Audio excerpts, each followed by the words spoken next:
35 टुकड़े 35 टुकड़े एक इंसान के एक हैवान के द्वारा, जिसका नाम है आफ्ताब। पूरा नाम आफ्ताब आमीन पूनावाला।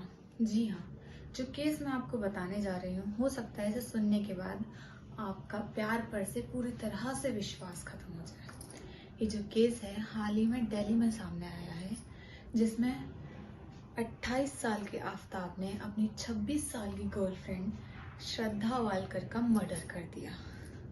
और मर्डर भी कोई ऐसा वैसा नहीं, उसकी बॉडी के 35 टुकड़े कर डाले, जिसे सुनकर भी किसी का दिल दहल जाए। पहले तो उसे स्ट्रेंगल किया, फिर उसके टुकड़ों को कई दिनों तक जंगल में फेंकता रहा। क्या रिश्ता था दोनों का?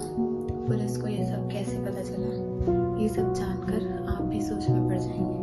लेकिन अगर आप हमारे चैनल पर नए हैं तो जल्दी से जल्दी जाकर हमारे चैनल को सब्सक्राइब कीजिए, ताकि हम आपके लिए ऐसे ही और नॉलेजेबल वीडियोस ला सकें। 26 साल की श्रद्धा 28 साल के आफ्ताब से मिलती है एक एमएनसी में। वहाँ वो एक डेटिंग ऐप के जरिए मिलते हैं। कुछ टाइम बाद वो लिव इन में रहना शुरू कर देते हैं, मगर इस रिश्ते को अप्रूवल नहीं मिलता है श्रद्धा के फादर विकास मदन वालकर का। तो वो लोग दिल्ली के महरौली में शिफ्ट हो जाते हैं, जहाँ वो एक फ्लैट रेंट पर लेकर रहने लगते हैं। कुछ टाइम बाद श्रद्धा एक कॉल सेंटर में जॉब करना शुरू कर देती है। काफी टाइम निकलने के बाद श्रद्धा आफ्ताब से कहती है कि अब हमें शादी कर लेनी चाहिए। पर आफ्ताब शादी कैसे कर सकता था, क्योंकि उसे प्यार तो था ही नहीं, तो फिर शादी कैसी? तो जो हमारे लिबरल आफ्ताब हैं, वो तो बस लिव इन में रहना चाहते थे, जो कि उन्होंने कुछ वीडियोस ओटीटी प्लेटफॉर्म से देखकर किया था। पर फिर क्या था, दोनों में झगड़े शुरू हो गए, और झगड़े इतने बढ़ गए कि एक दिन आफ्ताब ने अपनी गर्लफ्रेंड श्रद्धा को स्ट्रेंगल किया और उसके 35 टुकड़े कर डाले। बॉडी की स्मेल बाहर ना जाए इसलिए उसने एक फ्रिज खरीदा और उन टुकड़ों को महरौली के जंगल में फैलाता गया। ऐसा उसने तकरीबन 18 दिन तक रात के 2 बजे डेली किया, और कुछ टाइम बाद उसने वो फ्लैट ही छोड़ दी। तो उसे लगा कि अब उसे कोई नहीं पकड़ सकता। पर जब तकरीबन 2 महीने तक श्रद्धा का फोन स्विच ऑफ गया, तो उसके फ्रेंड्स ने उसके भाई को बताया कि कुछ तो गड़बड़ है।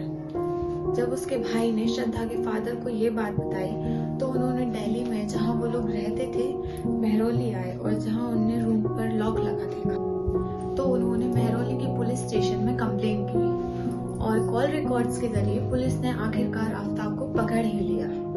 पर पुलिस की हालत तब खराब हुई जब उन्हें पता चला कि आफ्ताब ने श्रद्धा को कहीं का नहीं छोड़ा। उसने 35 टुकड़े करके महरौली के जंगल में फेंक दिए। केस में ये भी पता चला कि आफ्ताब एक ट्रेंड शेफ था, और जिस नाइफ से उसने अपनी गर्लफ्रेंड श्रद्धा का मर्डर किया, उस नाइफ का अभी तक कुछ पता नहीं चला। इस केस को 7 महीने होने वाले हैं, और आफ्ताब अभी तक जिंदा है। मैं इस केस के बारे में अपने एक रिलेटिव को बता रही थी, तो जो उन्होंने बोला वो सही था या गलत, वो आप ही बताइए। Actually he is a trend soldier, and he said कि जब वो ऐसा कुछ सुनते हैं तो उन्हें बहुत खराब लगता है, क्योंकि ये लोग उन मिलिटेंट से भी ज्यादा खतरनाक हैं जो हमारे देश में घुसने की कोशिश करते हैं। वो लोग तो ज्यादा पढ़े लिखे नहीं होते, इसलिए किसी के भी बहकावे में आ जाते हैं। पर जो आफ्ताब ने किया, उसके साथ भी बिल्कुल वैसा ही होना चाहिए। जैसे उसने अपनी गर्लफ्रेंड श्रद्धा के 35 टुकड़े कर डाले, उसके भी उतने ही टुकड़े होने चाहिए।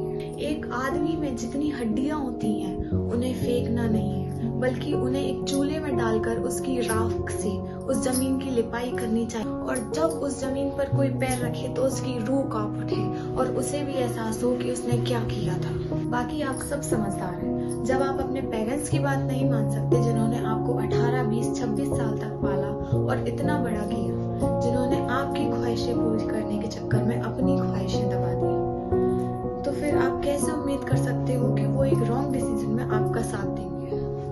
बाकी आप सब खुद समझदार हो। ये डेटिंग वेटिंग छोड़ो, पढ़ाई लिखाई करो। अगर आप कुछ बन गए ना, कुछ बन के दिखा दिया अपने पेरेंट्स को, तो आपके पेरेंट्स भी खुश होंगे, और जो आपका प्यार है ना, वो खुद चलकर आपके पास आएगा। So friends, if you are new to my channel, so don't forget to like, comment, share and subscribe to my channel. Thank you. Bye bye.